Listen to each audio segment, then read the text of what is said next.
What is going on, ladies and gentlemen? Welcome back to another MK11 video. We're going to be talking about some, I guess, leaked information, a little bit more information. Also, a screenshot of Shao Kahn's render. And I'll probably use that as the main picture of the video because, I mean, we don't have much about MK11 other than the trailer, and I'm sure you guys have seen it multiple times. So instead of playing that all the time, I'll just have the screenshot of Shao Kahn's render. And I gotta say, man, he looks super cool. He looks like a badass, and I can't wait to play with Shao Kahn. I guess since Big Daddy Goro isn't coming back, could we call him like, no, never mind. Big Daddy Khan doesn't, forget I said that, but leave a like rating on the video if you guys have been enjoying the MK11 content. I still can't believe this game exists, but let's actually get onto the leaks slash information. This comes from the Italian GameStop website, so these are translated, so I apologize if some things don't make sense because the website obviously is in Italian, so this is just translated. All right, so first one here, Mortal Kombat is back and is more fit than ever in this new and fantastic evolution of the iconic title. Now you can customize the variants of your fighters down to the smallest detail, gaining unprecedented control over the aesthetics of the characters. So that's what it says here, but a little bit later on it kind of, gives you a hint as to you might be able to customize moves too. Let's keep on reading. The new graphics engine renders the smallest detail, every crushed skull, torn heart, immersing yourself completely in the action of the most bloody scenes. In addition, the new list of fighters includes unpublished characters and classic series protagonists of the fantastic footage in the story mode. Like I said, this is just like really roughly translated from Italian, so apologize for all the grammatical errors or if things don't make sense. Alright, so forget about the top part. New game engine with even more bloody scenes. You know about that.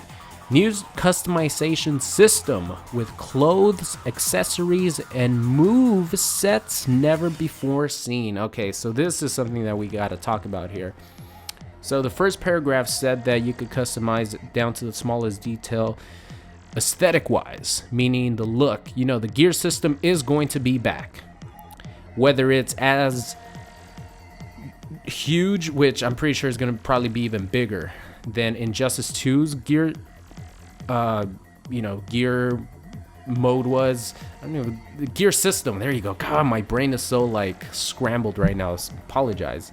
I was playing Smash Brothers, and I am probably the worst Smash Brothers player of all time, so my brain is kind of scrambled in that regard. But we know the gear system is going to be coming back visually, but based on this, it seems like you're going to be able to customize your character's moves, as a part of their variation. Now, we know that Injustice 2 has different moves that you could attach to your characters to, add a move from a previous game like Injustice 1 and take away a move that the character currently has to sort of make your character your own based on what moves you want to use.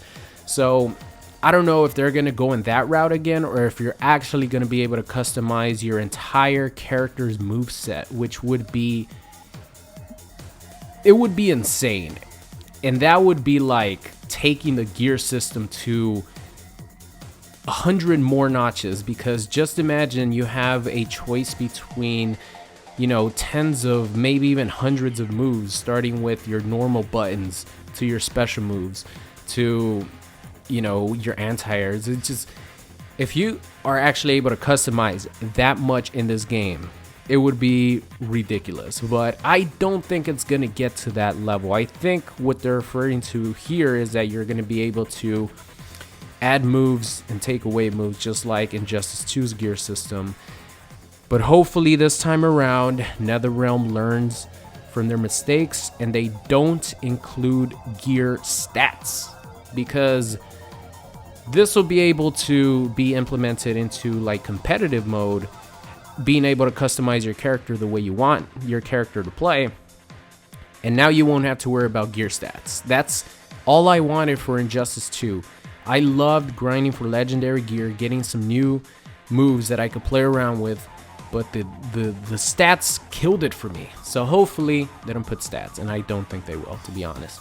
But we're gonna have to wait and see as more details come out. Of course, this is like just a very, very tiny little description of this new customization system with clothes, accessories, and movesets never before seen. So, you know, based on that, it seems like you're going to be able to customize your character's moves. But whether it's going to be like Injustice 2, just adding moves to the existing character, or you're actually going to be able to customize your variation the way you want it,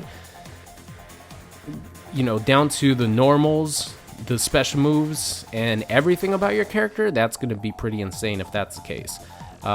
New Fatality, as well as a new, well, it's more like new fatalities. And then they're talking about this new Gore-Tex system to make the execution even more brutal on fatalities. So I guess if you want to punish yourself and never get fatalities, at least me, because we all know that I suck at doing fatalities in an actual match. If you want your fatalities to be more difficult to execute, that's kind of weird. Maybe you get a reward, or maybe there's some incentive for you to use this new Gore-Tex system to make fatalities harder to do. I'm not really sure. A lot of people were asking me, because people shot me this on Twitter, right? So thank you guys for that, because I had no idea about this. I was sucking at Smash Brothers.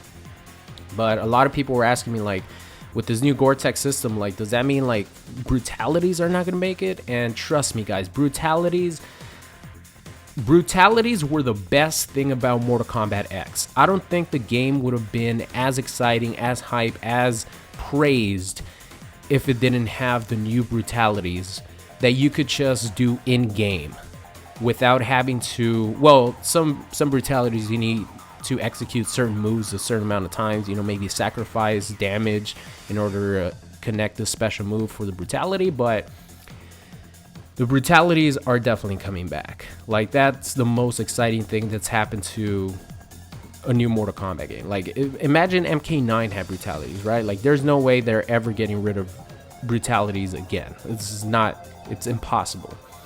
Strong multiplayer component, fully oriented towards esports. Personalization system, probably just like customizing your profile, etc. Daily news, consistently updated rewards, and an improved matchmaking.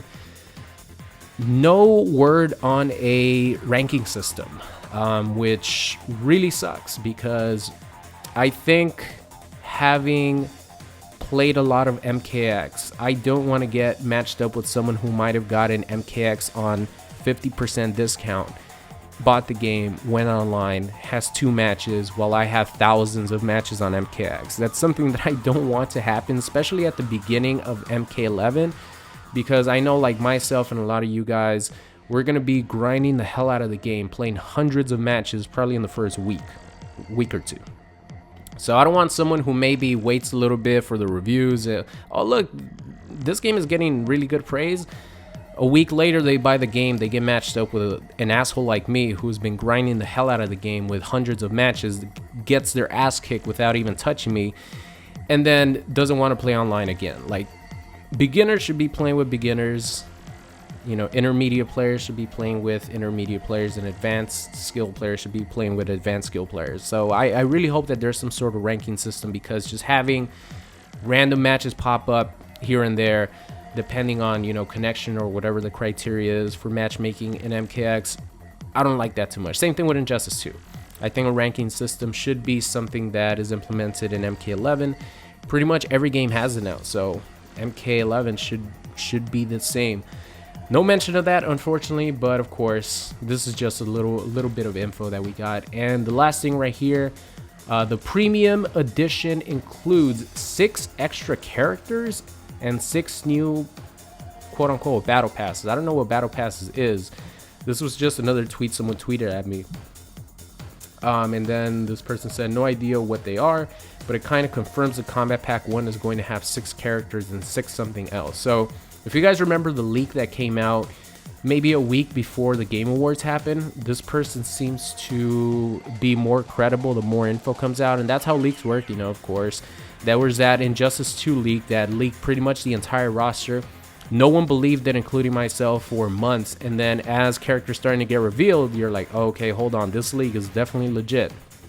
So it might be another case of, you know, something similar with this leak where it was revealed at the Game Awards. Shao Kahn is a pre-order bonus.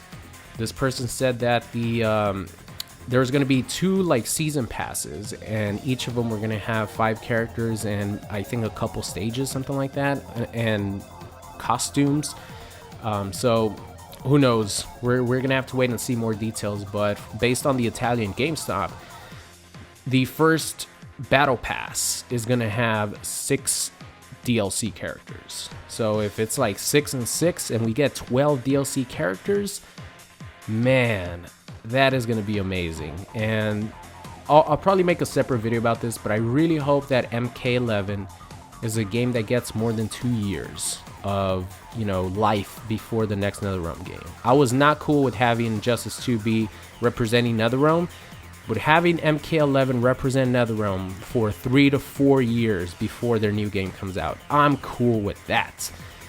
Just pay all the attention to MK11, make it something that people could play for years and years and years.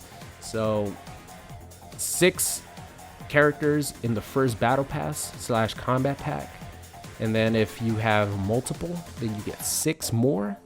That would be something that would be awesome. But that's what I have for you guys today. My opinions on how Shao Kahn looks. I already told you guys at the beginning, he looks like one badass motherfucker.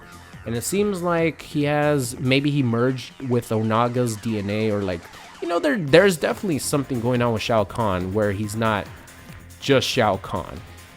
It looks like the dominant, you know, trait is Shao Kahn, like, but he definitely has some sort of reptilian dragon DNA in him that's like shifting, or that's morphing his skin, you know, on his arms. So I'm looking forward to see what his story ending is going to be, because I don't think Shao Kahn's going to play any role in the actual like cinematic story mode for MKX. That's the same thing happened with Goro. He had no involvement in the story mode, but at least we're going to be able to see why Shao Kahn looks the way he does, or his arms look the way they do in his character like ladder ending. But that's what I have for you guys today. Any more leaked information, any more like screenshots or anything like that, of course, I'll be updating you guys as much as I can. But thank you guys so much for watching. Hope you enjoyed the video, and I'll see you guys next time. What's going on? It's Super here, and thank you for watching today's video. I hope you enjoyed it. If you did, make sure you guys subscribed if you are not already. Also, check out any of these videos linked at the top. Thank you for watching, and I will see you guys next time.